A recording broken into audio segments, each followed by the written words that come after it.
Um, I went out for a walk today just to sort of clear my head now. And this is a reality. Like, this is a reality because I keep thinking that this is a nightmare. Is this someone's kind of sick, twisted, demented joke that they're trying to play on me? So I have all these thoughts in my head that's, is there something wrong? Am I missing something here? Nope. Do not adjust your TV sets. This is the worst kind of nightmare. But here's it's the worst kind of nightmare. It is the worst kind of nightmare for any Chelsea fan. Because this is the perfect example of you think it's bad, it can always get worse. Oh, you think this is bad, it can always get worse. Because every single time Chelsea keeps saying, hold my beer, we're gonna get worse, we're gonna get worse. How bad can it get? How bad can it get? It's gonna get worse. But there's something very clear that I just want to put up because there's so many different ways to put this, you know. There's so many different things to say.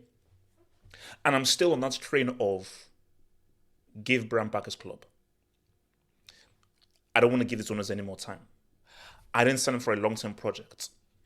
You can't take an institution that was for the best part of 20 years, a winning institution that's demanded winning, and turn that into a 7, 8-year, 9-year orphanage project.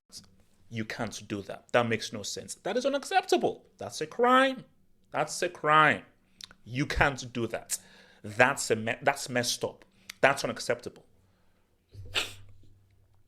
But I want us to be very clear here with this because I want some clarity here.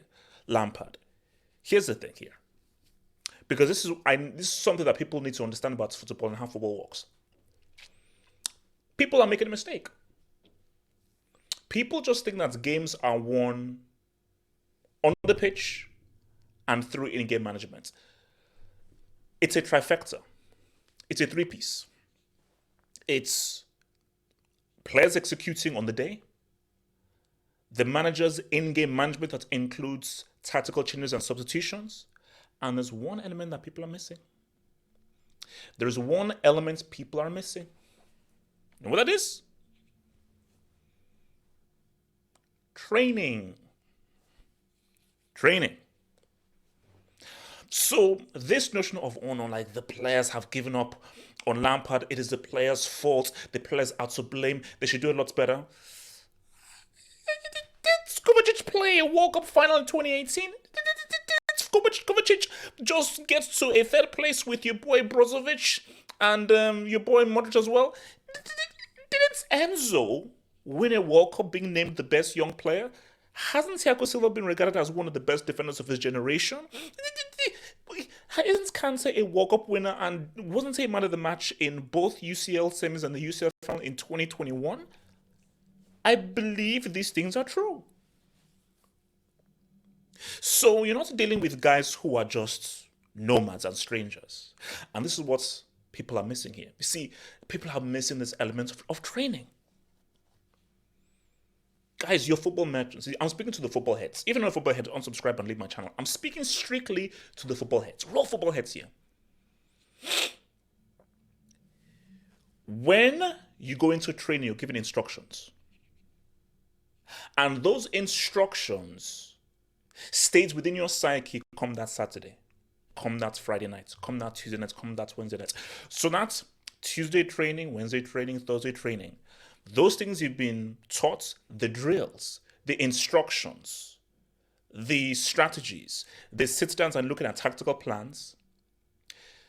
These are things that carry within you onto the pitch. Case in point, look at how Man City play.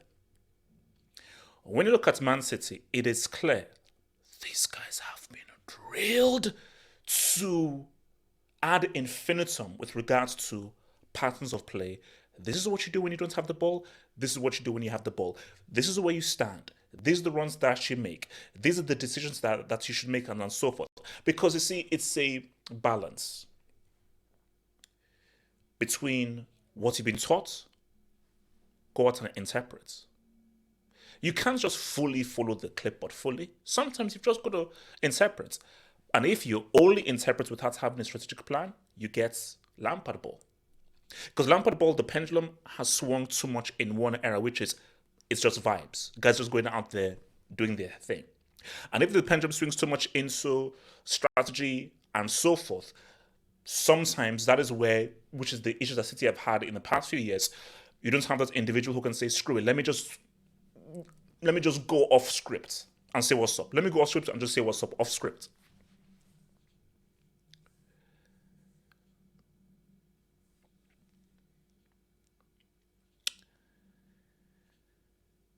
The issue here, which is manic here, because see, my thing though is the damage is already done. Lampard should never have been hired. After we lost against Real Madrid, he should have been sacked. So, because my thing is that Lampard should be sacked. And I count this as a third sacking. So, in my view, Lampard has been sacked 3 times. Because once his tenure is over, I am counting this as a sacking. So, you've not been sacked three times because 6 L's in a row is ridiculous. It's ridiculous. And no, this isn't just down to the players because this same team were not this bad under Potter. The issue with Potter was wrong man at the wrong time. I could see what he was trying to do, but it was very much a case of based on your experience and where you're coming from, you're not really communicating these things to these sets of players and these particular players. Case in point. So I was watching the Vidic interview. And Vidic was there around the time when Moyes came in. And Vidic made a point to Rio that this was the start of the falling off that he had with Moyes, which is that Moyes wasn't clear and concise with his instructions. And because he wasn't clear and concise with his instructions, Vidic stepped to him. Moyes didn't like that. We all know what happened. Rest is history. So the way you communicate with players at an Everton, a Brighton and Southampton is very different from how you communicate with players at a Man United and at a Chelsea. Because when you're dealing with guys at a Liverpool, Man United and Chelsea, these are guys who won trophies. These are guys who are regarded as one of the best players either in the world or within the league. So there is a certain ego, there is a certain expectation, there's a different psychology of the Chelsea player, United player, Liverpool player, as opposed to the Brighton player, the Everton player, the Southampton player. So the communication was different. So it was just a wrong man at the wrong time for Potter. Some guys can make that step up, like Mourinho. Like Mourinho went from his communication with the guys at FC Porto, and when he went to Chelsea, he said, what's up? So sometimes it can work. Sometimes it can't. It just depends on the kind of manager you are. So it's a gamble. But I didn't think that was a gamble worth making. But for Potter, Potter is a good coach who deserves a job. I think that if Tottenham are smart, you hire Potter. Potter is still a very, very good coach. A wrong job at the wrong time, not the right job for him, and the owner screwed him over. With all the players being bought and everything, the owner screwed him over. At no point did I ever call Potter a garbage manager. At no point did I say Potter does not deserve to coach a Premier League team, that this guy is useless. I never said that. I just said that, bro, this is just a bad fit. You are not right for this job. And this job is just going to make you look bad. Put him in the right club, boom. Lampard, that's different. Lampard is not a football manager. He isn't. And it is clear that he's not a manager.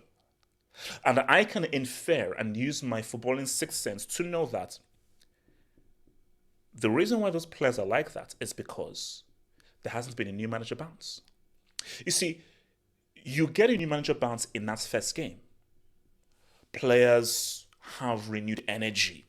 They play harder, they play sharper. That's why it's called the new manager bounce, because you're giving these new sets of instructions that are better than the previous manager. So you have renewed energy and there is a footballing reaction. Wolves, we didn't see that reaction, and it's been 6 L's. So 6 L's later, there's not been any reaction. So do you know what that tells me? Lampard's instructions haven't translated well to these players. And if during training, the players don't vibe with your instructions, they don't really vibe with the way that you're communicating with them, they're not really affected by the footballing instructions that you're giving them, it's going to be seen by their morale.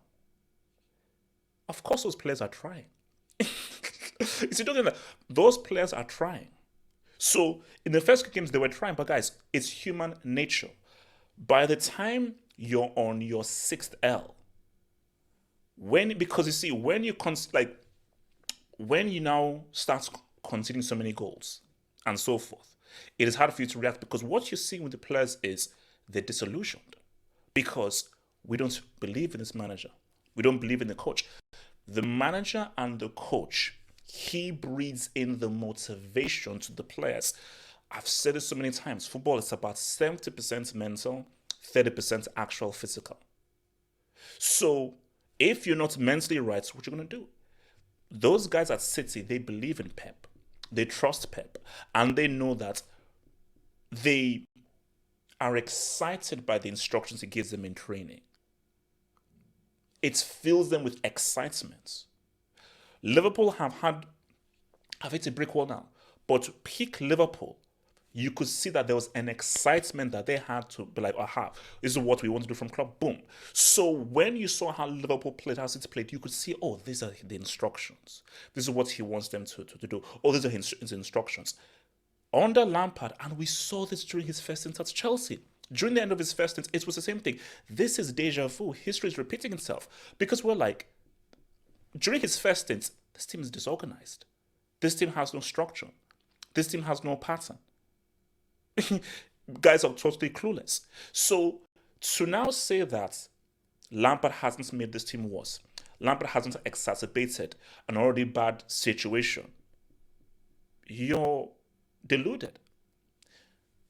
The main topic here, the main thing here is because, see, I mean, it's in two minds. First of all, Lampard, you shouldn't have accepted it. If you had any self-awareness and so forth, you should have known that you're trash, you're garbage, you don't accept it. After you've been sacked a second time, you're like, you know what? Cool it. I'm obviously not a good manager. Let me step away. Because if you've been sacked twice, you don't go into a bad situation like Chelsea thinking you can rectify it. Neville knew he wasn't good. Neville had 5 months and was like, you know what? I'm out. Because I don't want to make myself look bad. Lampard, you look like a clown. But for Boehly and so forth, why did you offer him this to Lampard? I know why they did. See, that's sort of a rhetorical question. I know why you did. Because it's the same reason why you're in Twitter space. It's the same reason why you bought Modric. You thought that this would be great PR. Oh, he's well loved by the fans and so forth. Let's bring him in. Now, and here's the thing. This is the point I really wanted to make. Don't make decisions based on what the fans want. No. Don't listen to what the fans want. That sounds crazy. So, whoa, what the hell? What the fan? Do not listen to what the fans want. What does every fan ultimately want? Their team to win, to be successful. So what you do is you don't listen to what the fans want. Oh, buy this guy, play this way. No. Don't listen to, because the issue is some fans have great suggestions, some fans have horrendous suggestions. So how do you know what is right or wrong? So instead, don't listen to the fans. Hire experts who know what they're doing, who are paid to know what they're doing. So when they make the right footballing decisions, your team wins, fans are happy. Fans don't want to be happy only if you do what they do and win. Fans only want their team to win. However way you do it, fans just want the team to win. Now, fans would like their team to win in a specific way, but ultimately, the fan wants his team to win. Because if his team wins, that's what they want. That is ultimately what every fan wants, is for his team to win. I don't know of any fan who wants their team to lose. I don't know. I don't know of any fan who is unhappy if his team wins a game or wins a trophy. I've never heard of that before. So what Abramovich did was, I'm not listening to the fans. Who's the manager need to hire, the scouts need to hire in order to gain success? What are the moves they need to do to gain success? But what these clowns are doing is, oh, Lampard is popular, let's bring him in. Is Lampard going to help Chelsea win? A guy who has been sacked twice, who had a horrendous record with Chelsea and Everton, how is he not going to help Chelsea win? So you're just doing this because you want to make the fans happy. You're not doing this to actually make Chelsea do well. Because if it's about Chelsea doing well, you don't hire a man who's been sacked twice because obviously he's trash. What you do is, who is a really good manager out there? Let me go out there and get them. Or caretaker, take care of this. Because my thing is, people say, okay, Bruno did not want the job and so forth. Who knows? But the key thing here is, you don't hire somebody who has proven to you that he's trash.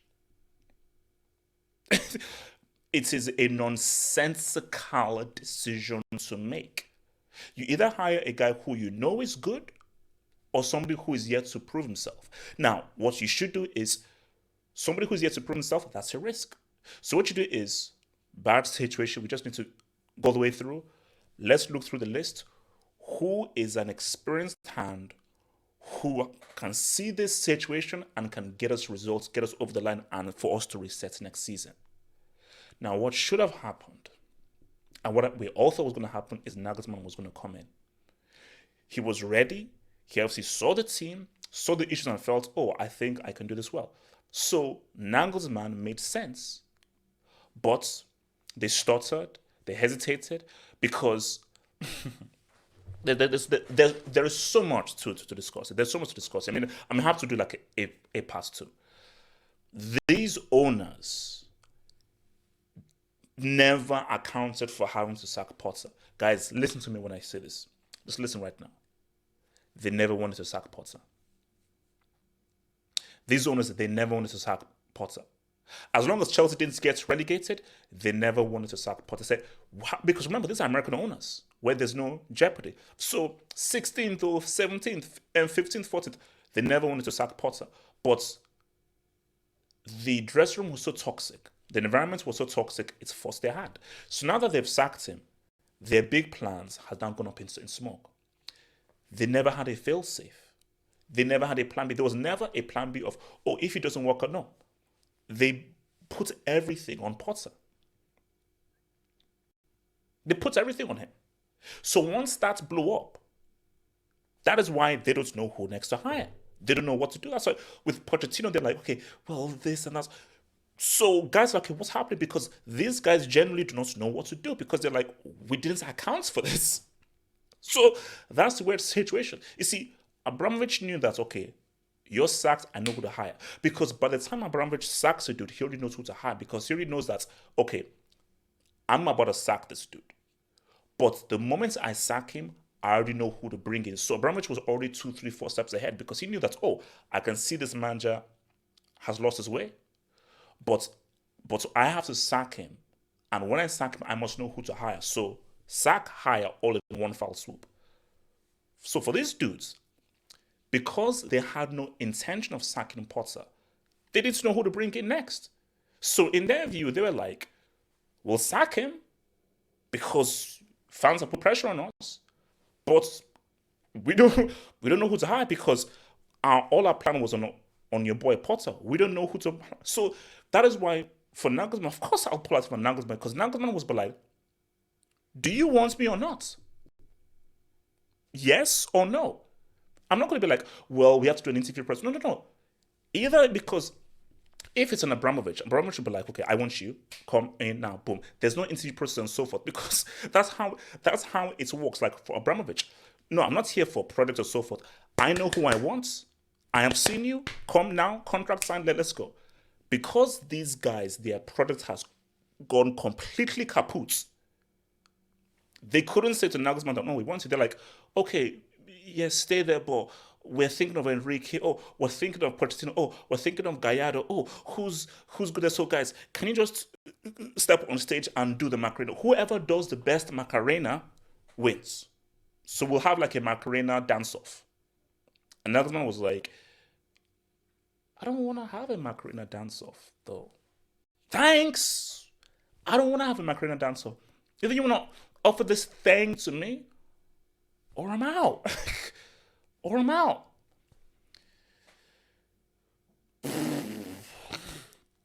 This is the worst season of any club in history. The worst in any club in history. The abuse I've taken, the cyberbullying I've received has been astronomical. Astronomical. There has not been a stream in the past 4 or 5 months where somebody has not thrown shade at Chelsea. And here's the thing. Normally, I'm very good at responding. I've always been great at responding at abuse. Things are so bad, I can respond, and I'm like, I can't respond. Chelsea are firmly in the bottom half after spending over 600 mil. Chelsea are in the bottom half of the table after spending 600 mil. After spending 600 mil, Chelsea are on a 6-game losing streak. After spending 600 mil, Chelsea rehired a dude who was sacked twice. Can you see what I'm dealing with? Can you see why I'm trying to get into the NBA? I'm not trying to get back into movies and so forth. Can you see what trash this is? Mess. Head over there to the website, or some of the head over there to the official website, Football Hot website, man. Click there, the Football website. Check those other vids, man.